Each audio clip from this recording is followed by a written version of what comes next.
Dear students, next topic is what are the steps involved in balancing a chemical equation. इसमें आता है कि वो कौन कौन से स्टेप है जिसके द्वारा इक्वेशन को आप बैलेंस करते हो. Firstly write down the equation in word form like here zinc plus sulphuric acid give zinc sulphate plus hydrogen. This is the equation in word form. Write down the skeletal equation using symbols and formulas. अब इन्हीं के symbol और formula का use करके हमने इसको skeletal लिखी है या इसको हम अनबैलेंस्ड केमिकल इक्वेशन कहेंगे. Enclose symbols and formulas in boxes.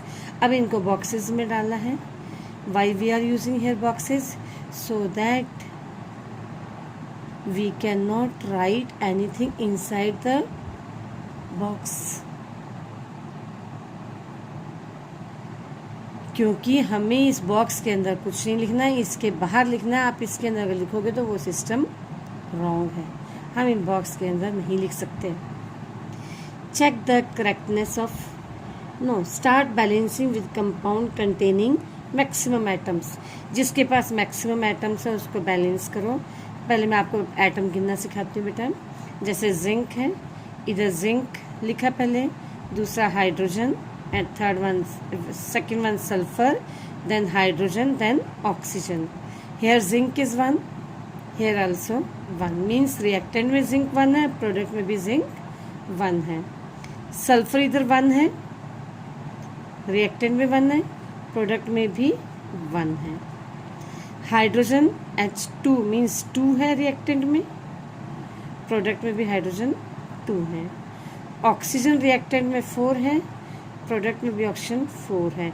Hair all the elements in reactant and product sides are equal. इसमें तो इक्वल है बेटा. So it is balanced chemical equation. Now let us take one more example. Balance the equation. Aluminium chloride reacts with copper chloride gives aluminium chloride and copper. Here is aluminium chloride reacts with copper chloride. Firstly, we are writing the word equation. Aluminium chloride reacts with means plus copper chloride gives aluminium chloride plus copper. Now the second step.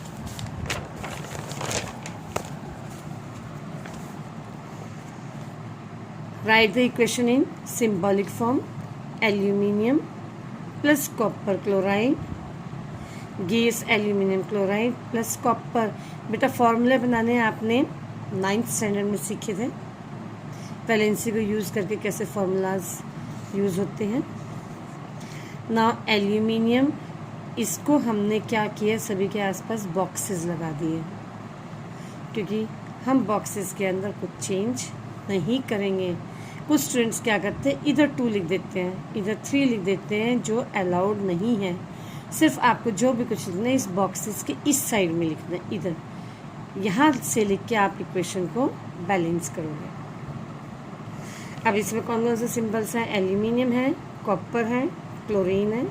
Now let us check the number of atoms present on both the sides of each.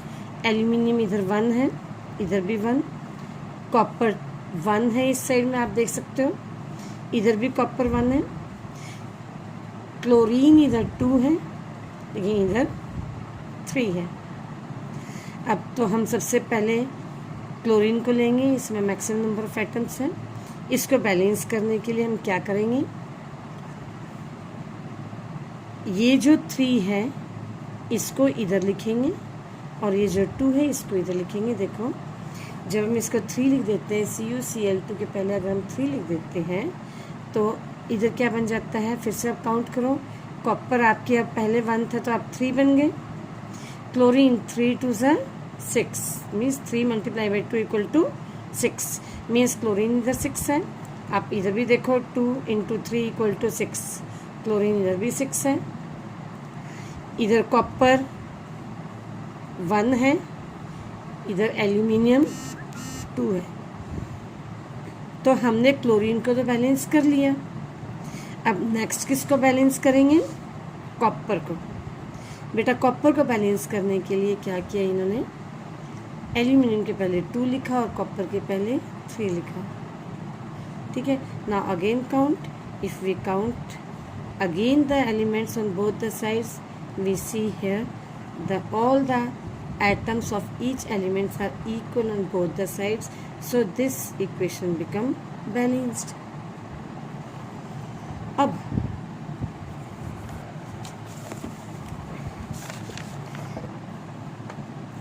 आप लोगों ने देखा होगा equation में,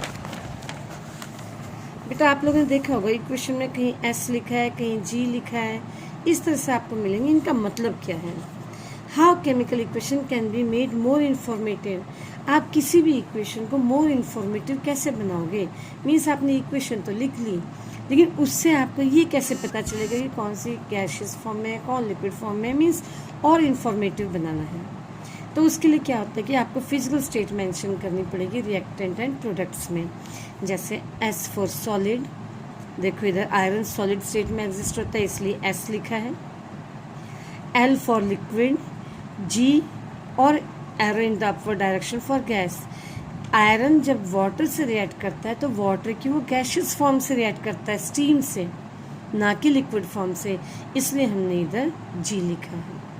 तो iron water की gaseous form से react करके Fe3O4 सॉलिड स्टेट में होता है, प्लस हाइड्रोजन गैस मिलती है। AQ हम लिखते हैं फॉर एक्वस सॉल्यूशन, अगर कोई साल्ट है उसका हमने पानी के अंदर सॉल्यूशन बनाया है तो उसके ब्रैकेट में हम क्या लिखते हैं, AQ। ऐसी डाउनवर्ड डायरेक्शन प्रेसिपिटेट के लिए होता है। आमतौर पर आपकी चैप्टर में प्रेसिपिटेशन वाले रिएक्शन जो आएंगे उसमें प्रेसिपिटेट जो भी फॉर्म होगा उसके साइड में हम एरो लिखते हैं, downward direction. Concentration of the acid, अब एसिड कंसंट्रेटेड भी होता है, डाइल्यूट भी होता है। अगर आप कंसंट्रेटेड एसिड लिखते हो तो उसके लिए CONC डॉट, डाइल्यूट के लिए DIL लिखोगे। इधर HCl डाइल्यूट फॉर्म में लिया गया इसलिए डाइल्यूट है, और HCl जो है एक्वस इसलिए लिखा है क्योंकि वो वाटर के अंदर डिज़ोल्व करके तब एसिड बनता है। HCl जब वाटर में डिज़ोल्व हो जाती है, HCl वैसे गैसियस फॉर्म में मिलती है, जब वाटर में डिज़ोल्व हो जाती है तो एसिड बन जाती है। एक्सोथर्मिक, अब कभी कभी, और एंडोथर्मिक, कभी कभी हीट चेंज होती है रिएक्शन में। अगर आपके रिएक्शन के अंदर हीट प्रोड्यूस हो रही है तो आप इधर प्लस हीट लिखोगे, और अगर आपकी हीट ऐड हो रही है तो या तो इधर प्लस हीट लिखो, या फिर अगर इधर प्लस हीट नहीं लिखते तो आप इधर माइनस हीट लिखोगे। तो इसमें ये एक्सोथर्मिक रिएक्शन है जिसमें हीट प्रोड्यूस हो रही है, और ये दूसरा वाला एंडोथर्मिक रिएक्शन है जिसमें हीट एब्जॉर्ब हो रही है। अब कुछ रिएक्शन कुछ स्पेसिफिक टेम्परेचर, प्रेशर या कैटलिस्ट की प्रेजेंस में होते हैं। तो टेम्परेचर, प्रेशर, कैटलिस्ट ये सभी आपके एरो के ऊपर नीचे मेंशन किए जाते हैं। जैसे अगर आपका एक्सपेरिमेंट कोई भी रिएक्शन है या एक्सपेरिमेंट 500 डिग्री सेल्सियस पर है तो ऐसे मेंशन करोगे। एटमॉस्फेरिक प्रेशर अगर 200 एटमॉस्फेयर तो ऐसे, और कैटलिस्ट की प्रेजेंस होता है आप ऐसे Fe को इधर मेंशन करोगे। This is all about chemical equation beta and reactions. Now try to solve in text questions, go through them